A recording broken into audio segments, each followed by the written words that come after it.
یہاں پہ بھی ذکر ہے کہ اللہ شرماتا نہیں ہے کہ وہ مچھر جیسی چھوٹی چیز کی بھی مثال دے دے، اور یہ تینوں گروہ اس ایک ہی مثال سے، تینوں گروہ اپنے ظرف اپنے عقیدے کے مطابق ریئیکٹ کرتے ہیں۔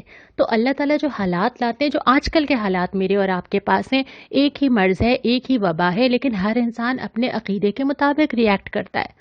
کوئی ہے جو اللہ پہ بھروسہ کرتا ہے، کوئی ہے جو اللہ کے وجود سے منکر ہو جاتا ہے، ایک ہی مثال سے۔ تو قرآن کی آیات بھی ہر ایک کے دل میں اس طرح اثر نہیں کرتی، اور اب جب ہم قرآن پڑھنے بیٹھے ہیں تو ہمیں اللہ سے دعا مانگنی چاہیے کہ اللہ اس قرآن کو ہمارے دلوں میں اتار دے۔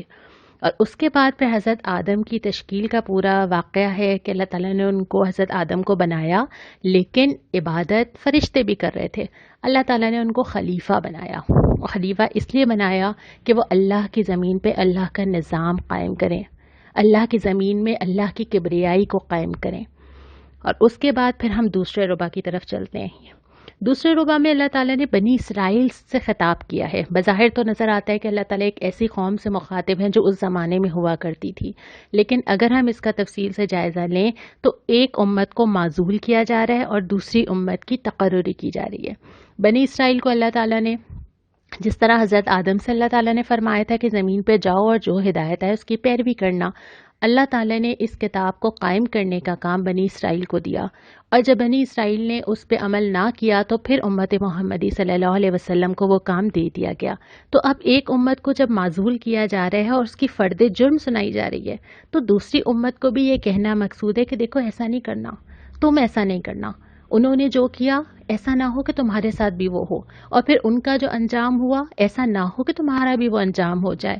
اور ایک طویل تقریر ہمیں نظر آتی ہے جس میں کئی بار، غالباً 10 سے 15 بار ایک لفظ آتا ہے، یاد کرو، یاد کرو تمہارے ساتھ کیا کیا ہوا۔ اللہ نے تمہیں موقع دیا، من و سلوہ دیا، تمہارے لیے بادل کیے، تمہیں ہر چیز کی آسانی دی، تم نے بار بار سرکشی کی، بار بار سرکشی کی۔ اور پھر ایک طویل تقریر ہے جس میں ایک ایک جرم کو گنوایا جاتا ہے کہ اللہ نے تمہیں ایک بار نہیں کئی بار موقع دیا، لیکن تم نے بار بار سرکشی کی۔ تو اس کے بعد پھر جو تیسرا ربع آتا ہے، پھر روئے سخن مڑتا ہے مسلمانوں کی طرف۔ اے مسلمانوں، یہ جو بنی اسرائیل نے بہت سارے سرکشی کی مثالیں قائم کی ہیں، اس کے بعد اللہ تمہاری طرف مڑ رہا ہے اور وہ کتاب اور وہ کام تمہیں دے رہا ہے۔ اور تمہیں دینے کے بعد اللہ تعالیٰ کیا فرماتا ہے؟ سب سے پہلے تو اپنی توقعات کسی اور سے نہ لگاؤ۔ یہ یہود ہوں، یہ نصارہ ہوں، یہ تم سے راضی نہیں ہوں گے جب تک تم ان کے راستے پہ نہ چلو، اور ان سے کوئی توقعات نہ لگاؤ۔ تمہیں لگتا ہے کہ اب بھی یہ تمہارے ساتھ چلیں گے، اب جو کام تمہیں دیا جا رہا ہے وہ تم نے ہی کرنا ہے۔ دوسری بات جو عقیدہ ٹھیک کیا گیا وہ یہ کہ آرزوؤں اور تمناؤں سے جنتیں نہیں ملا کرتی۔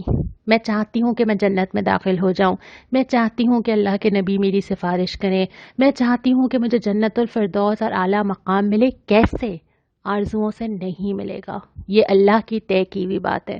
اور یہاں پہ بھی یہی ہے کہ آرزوؤں سے اللہ تعالیٰ وہ جنتیں نہیں دیا کرتا جب تک کہ عمل نہ ہو۔ تو جو کرنے کے کام ہیں وہ آیت 84 میں بتائے گئے ہیں کہ 5 کام یا 6 کام جو اللہ تعالیٰ نے بنی اسرائیل کو دیے تھے وہ تم بھی کرو، ان کو بھی کرنے تھے لیکن انہوں نے نہیں کیے۔ اور جو فرد جرم اللہ تعالیٰ نے ان کے اوپر عائد کی کہ تم نے کیا کیا کیا، وہ اس ربع میں ہمیں تفصیل کے ساتھ ملتی ہے، جس میں سے اہم چیزیں یہ ہیں کہ ظلم اور زیادتی کے خلاف آواز اٹھانے کے بجائے جتھے بندی کر لی، نسل پرستی میں پڑے رہے کہ اگر نبی ہماری قوم میں آئے گا تو ہم مانیں گے ورنہ نہیں مانیں گے، اپنے ہی بھائی بندوں کو قتل کیا۔ دنیا کی ایسی ہرس کہ بس دنیا حاصل ہو اور مزید ہوتی چلی جائے، اور اس کے ساتھ ساتھ یہ کہ اللہ کی کتاب کے کچھ حصے کو مانا اور کچھ حصے کو نہیں مانا۔ یہ کہہ دیا کہ جو ہمیں آسان لگے گا، جو ہمارے لیے فیزیبل ہوگا، جس کے لیے ہمیں کوئی مشکل نہ اٹھانی پڑے، وہاں تک تو ٹھیک ہے، نماز، روزہ، حج، انفرادی عبادت ٹھیک ہے، لیکن جو مشکل ہوگا وہ ہم نہیں مانیں گے۔ اور اس کے بعد یہ کہ آخرت کو دنیا کے بدلے بیچ دیا، یعنی کہ اللہ تعالیٰ نے کہا تھا کہ آخرت کماؤ، تو اپنے چھوٹے چھوٹے فائدوں کے لیے آخرت کو اپنے ہاتھ سے جانے دیا اور دنیا کما لی۔ اس کے ساتھ ساتھ پھر جادوگری، شارٹ کٹس، جن چیزوں سے اللہ تعالیٰ نے منع کیا تھا اس میں پڑ گئے۔ پھر اس کے بعد اللہ تعالیٰ کے احکام کو بدل ہی ڈالا، اللہ نے جو کہا تھا اس کو چھپا دیا، لفظ بدل ڈالے، اس کی تشریح کچھ اور طرح کر لی، اپنے مطلب کے لیے الفاظ میں رد و بدل کر لیا، رسول کی مخالفت کی۔ رسول سے محبت تو کی ہے، یعنی رسول کے نام پہ شاید آنکھوں کو بھی چوما ہے، لیکن جس کام کے لیے رسول آیا تھا اس کو پیسے پوچھ ڈال دیا. جس چیز کے لیے رسول نے اپنی پوری زندگی کھلائی تھی اس کو کہیں اہمیت نہ دی، اور پھر اپنی خواہش نفس کی پیروی میں پڑ گئے. جو میرا دل چاہتا ہے، جو میں کرنا چاہتی ہوں، جو مجھے پسند ہے، جو مجھے چاہیے، جہاں مجھے وقت لگانا ہے، اپنی خواہش نفس کو خدا بنا کر کھڑا کر دیا. اور پھر آخر میں جو چوتھا ربع ہے اس میں اللہ تعالیٰ نے اس پورے پارے میں جو کچھ پڑھایا گیا اس کا خلاصہ دیا ہے کہ دیکھو، جو بھلائی بھیجو گے اللہ کیا موجود پاؤ گے، جو دو گے وہی واپس ملے گا. اور پھر اگر اجر چاہتے ہو اللہ کے پاس تو خود کو اللہ کی اطاعت میں سونپ دو اور احسان کا رویہ اختیار کرو.